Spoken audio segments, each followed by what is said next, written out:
Hello, ladies. My name is Dr. Frank Bonura. My office is here at St. Catherine of Siena Hospital. And our topic today is how can you prevent breast cancer if you're at average risk for breast cancer? Next slide, please. Next, please. I am certified menopausal practitioner through the North American Menopause Society, and I'm director of menopausal health here at the hospital at St. Catherine of Siena Hospital. And many of my patients every year say to me, Dr. Bonura, I always worry when I go for my annual mammogram. Is it going to be abnormal? Is it possible I have breast cancer? Next slide.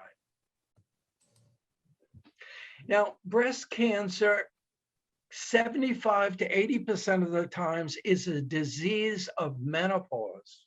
The average age is 63.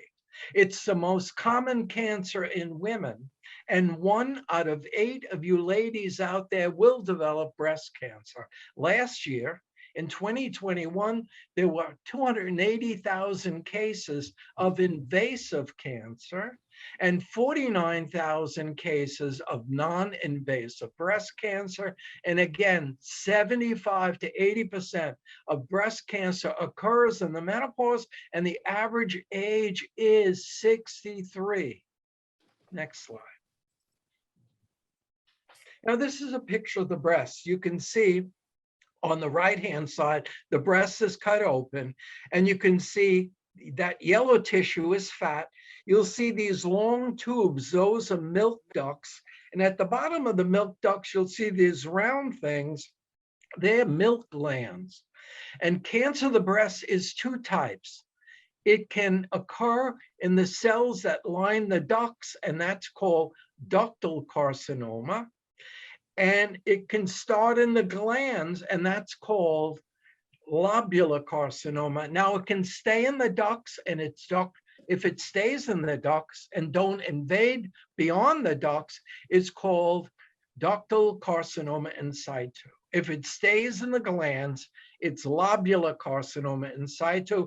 If it breaks through the ducts or breaks through the glands and invades the rest of the breast, it's called invasive cancer. Next slide. Now, what causes breast cancer? There are many theories, but what we think in probably almost 90% of women, why breast cancer occurs, next slide, is this is a representation of a cell in the human body. We have 30 trillion cells in the body. There's an outside rim. The inside rim is where your DNA is and all your genes are. And we think what happens, and it happens women in young adulthood or in adolescence when there is most rapid cell division, and these cells are constantly growing, dividing, and making new cells.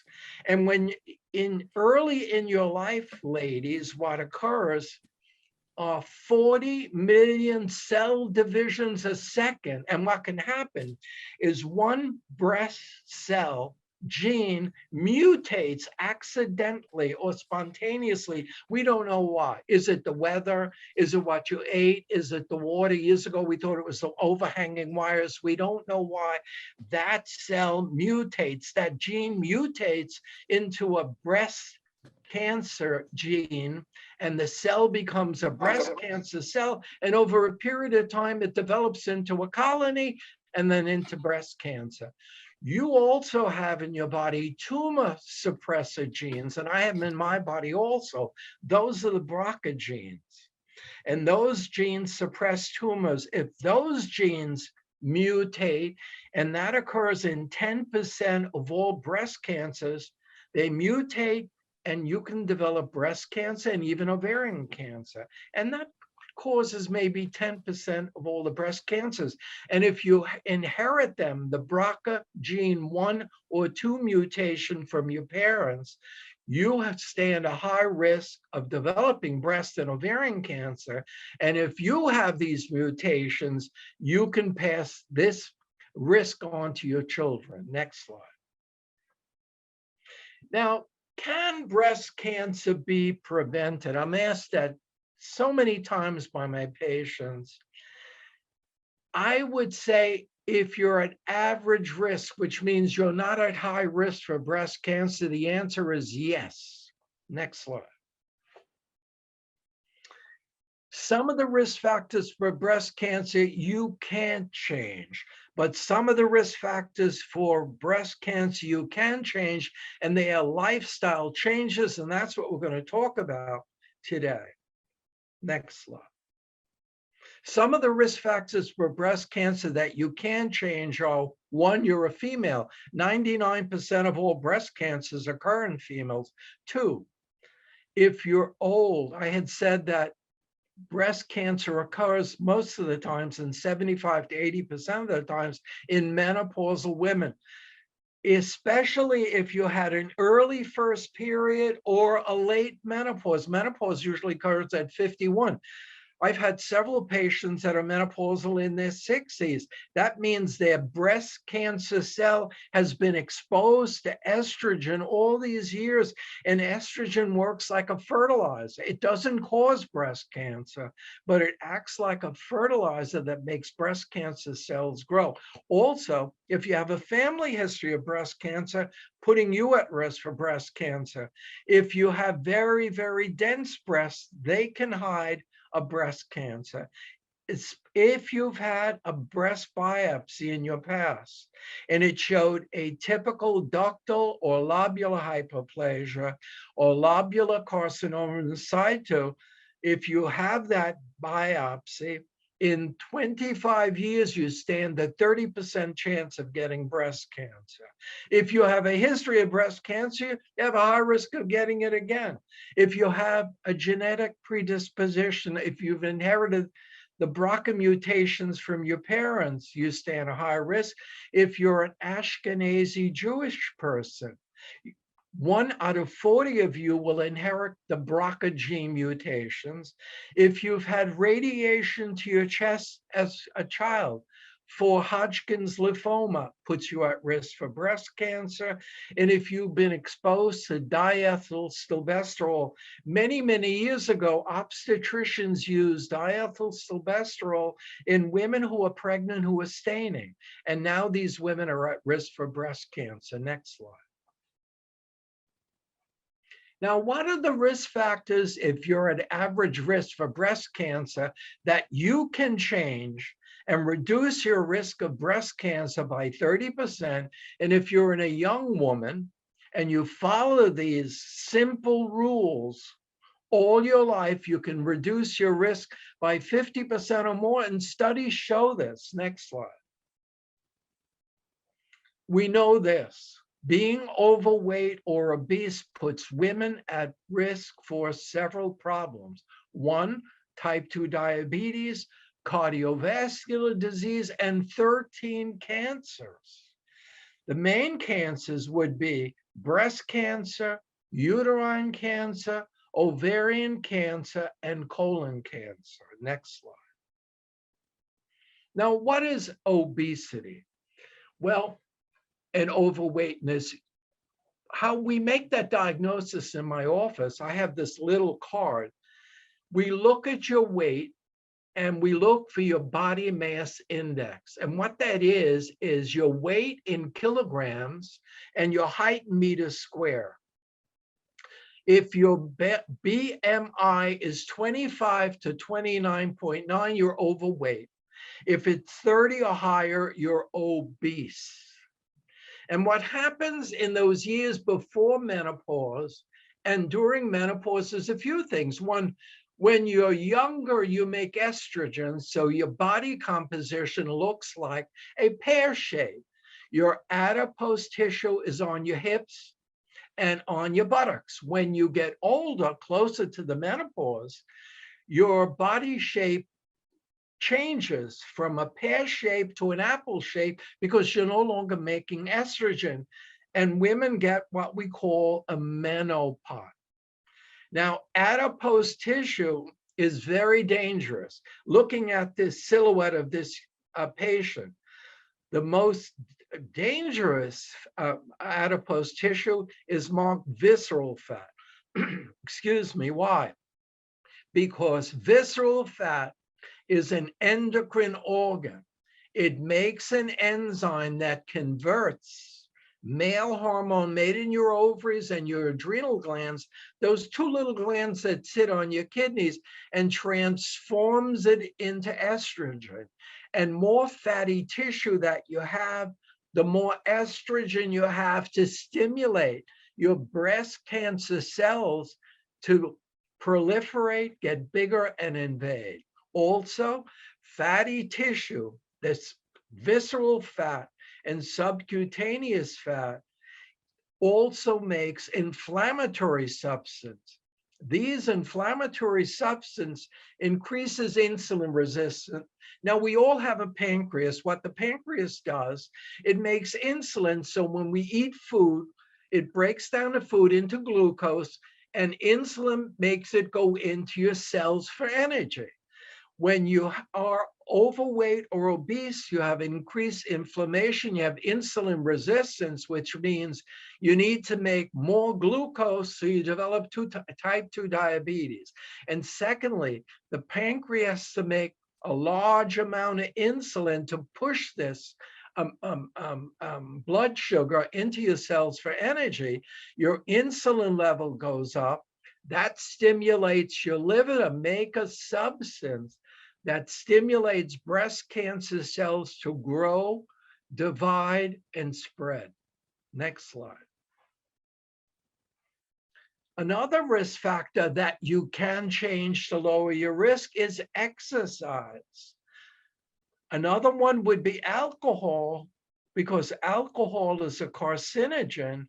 And lastly, if you breastfeed as a young woman, and when you breastfeed, your ovaries are not really working, so you're not making a lot of estrogen, and it decreases your breast cancer risk by 26%. Next slide. So how can you, the average patient, whether you're premenopausal or menopausal, prevent breast cancer? And there are simple lifestyle changes that you can do. Next slide. One, if you're overweight or obese, and you can figure that out by typing in, you just go to your computer, typing in and calculate what your BMI is. You have to try to maintain a healthy weight by diet. The diet we recommend is the Mediterranean diet, a diet high in fruits, vegetables, legumes. Legumes are beans, nuts, low-fat dairy, fish, and low whole wheat. If you're going to eat pasta or bread, either whole grain or whole wheat products. Limit the fat in your diet. Limit red meat. Cut out sugary drinks and high energy drinks, and try to stick with the Mediterranean diet. Now, there have been several studies. There was a recent British study. What they did in England is they Googled the relationship between a diet high in fruits, vegetables type menopausal diet, and compared that to women who are on a regular diet, and what they look for after a period of years, how many women on the diet develop breast cancer and how many women on a regular diet develop breast cancer. And they searched all the literature, both European and North American literature, all the world literature, and what they found is if you follow a Mediterranean diet and you're at average risk for breast cancer, it reduces your risk of hormonal receptor positive breast cancer and triple negative breast cancer. So that study confirmed it. Next slide. We also recommend, if you're overweight or obese, to maintain a healthy body weight, you got to be physically active. By that, I mean, you got to do 150 to 300 minutes a week of moderate physical activity. Moderate physical activity would be slow jogging, walking briskly, cycling less than 10 miles an hour, or swimming. And you should add to that muscle strengthening exercises 3 days a week on alternative days, Monday, Wednesday, and Friday, with either free weights or bands. Or you can do 75 minutes a week of vigorous physical activity. That would be running, jumping rope, cycling more than 10 miles an hour, or a combination of both. Limit your sedentary time. That means sitting in a chair, watching TV or computer. There was a recent study that showed that they looked at women, they followed them for 10 years, who sat or did 4 hours or less of sedentary behavior. And those that 11 hours or more, and they found that those that did 4 hours or less, when they followed them for 10 years, had a decrease in death from all causes and from cancer. There was also a recent study. They looked at 755,000 older adults. And if they did 150 to 300 minutes a week of moderate physical activity, they found that after 10 years, there was a decrease in breast cancer, uterine cancer, and colon cancer. Next slide. Alcohol. Either no alcohol, it's a carcinogen, or one drink a day increases your risk by 10%. 2 drinks a day increases your breast cancer risk by 20%. Many of my patients have 1 drink a day. 1 drink a day would be 5 ounces of wine, 12 ounces of beer, or 1.5 ounces of a strong alcoholic drink like vodka or gin or whatever. And if you're a young woman, breastfeed. Breastfeed, it reduces your risk by 26%. Next slide. If you do these simple changes in your lifestyle, you reduce your risk factors of breast cancer by 30%. And if you start them, if you're menopausal and tell your daughters to do these or grandchildren, studies have shown they can reduce their risk by 50% or more. Next slide. Now, what your doctor should do, what I do here in my office, when you come to us, we make you fill out a form. And I evaluate your risk for breast cancer by looking at your history and your family history. I need to know what medications are you on. If you're young, I need to know if you're on birth control pills, because studies in Denmark showed a slight increase in breast cancer. If you're menopausal on hormonal therapy, I have to know that. I need to know if you've ever had a breast biopsy, especially if the breast biopsy showed a typical ductal or a typical lobular hyperplasia, because your 25-year risk of breast cancer is 30%. I need to know your family history. I need to know what your mother, father, sister, and brother had in your family history, and you fill that on my chart. And I need to know about your aunts and uncles and cousins. And also, when I examine you, if I need to know if you have dense breasts, because if you do, when I order a mammogram, I'll order a breast sonogram. And then I calculate on my little laptop what your lifetime risk of breast cancer is. We use the Tyrer-Cuzick breast cancer calculator. And in it, I put in your age, the age of your first period, the age of your first baby, are you menopausal? Have you had breast? All these things. We even look for your family history. I click a button and it gives me a percent. If your lifetime risk is 20%, more than 20% on your Tyrer-Cuzick, you are at high risk for breast cancer, and I do certain things for you in follow-up. Next slide. Now, after calculating your risk for breast cancer, I may order a mammogram with a breast sonogram. I may even order a breast MRI. I may even send you for genetic counseling. Next slide. Now, Women ask me, what's the age of mammograms and when should I go with them? For average risk women, not high risk, the American College of OBGYN tells me to tell you, start at age 40 if you're average risk, every 1 to 2 years, and at age 75 if you're expected to live another 10 years, continue every year. The American Cancer Society says start at age 45, yearly until age 55, and then every 2 years afterwards. And if you have dense breasts, I order a breast sonogram on you. If you're at high risk, I would order mammograms earlier than that. And if you're at very high risk, for example, if you carry the BRCA gene and you're a very young patient between 25 and 30, I might order an MRI on your breasts. And at age 30, I may start your mammograms and breast MRIs. Next slide. Now, we do breast MRIs on you if you've had a breast biopsy that showed atypical changes, atypical ductal, atypical lobular, or lobular carcinoma in situ, because your 25 risk of breast cancer is 30%. If I do a calculation of your lifetime risk for breast cancer with that calculator I showed you, and it's more than 20%, once a year I would order a breast MRI. If you carry the BRCA gene mutations or other genes that may cause breast cancer, I do a breast MRI once a year.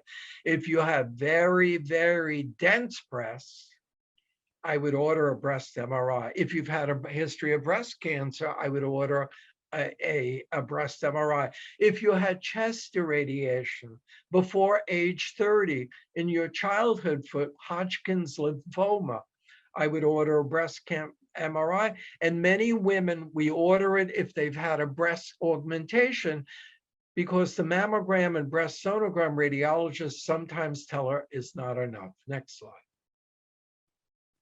Now, when do we send you for genetic counseling? And we have one in our building, which I referred to.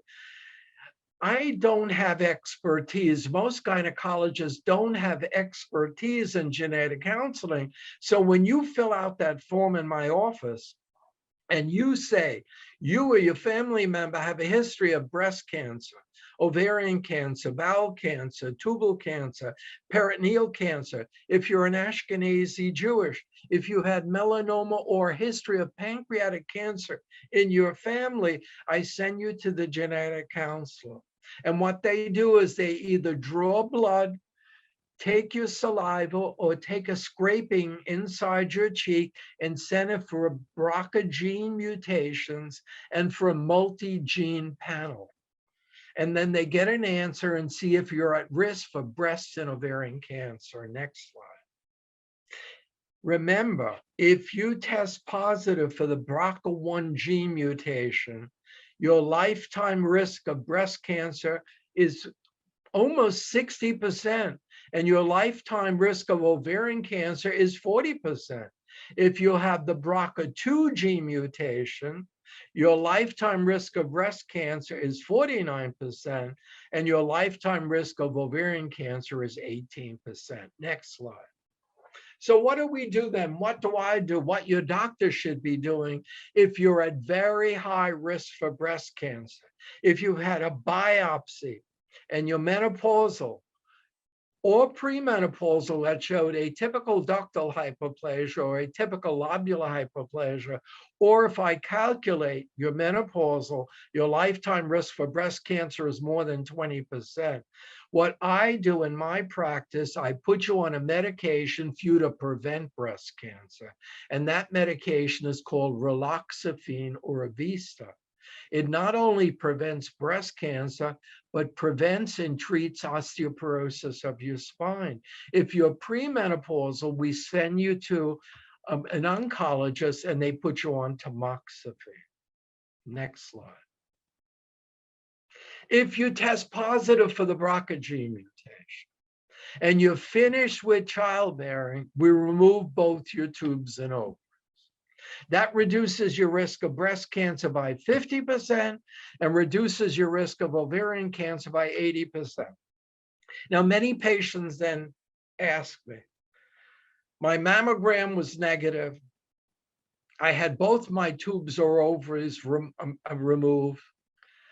I have no history of any cancers of any sort. And I'm having severe hot flashes and night sweats. And I can't live with it. If your mammograms are negative and your transvaginal ultrasound is normal, your uterus is normal, your lining is normal, and you're not at high risk for breast cancer because now we've reduced your risk and you have hot flashes and night sweats, in a certain group of patients, we can use bioidentical hormonal therapy. Next slide.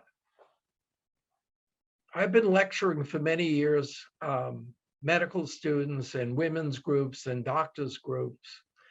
And I always say, when a lecture is an hour or longer, you can only take away 3 points. What you should all be taking away today is the following. If you are at average risk for breast cancer, and 90% of you are, excuse me, you have to follow 3 simple rules. 1, maintain a healthy body weight. How? The Mediterranean diet, fruits, vegetables, nuts, beans, low calorie, low fat, milk, yogurt, cheese, that's dairy. Start and maintain a daily exercise program. Go for a walk an hour every day. Limit your alcohol intake. And if you're a young patient and you're having a baby, consider breastfeeding. Thank you very much.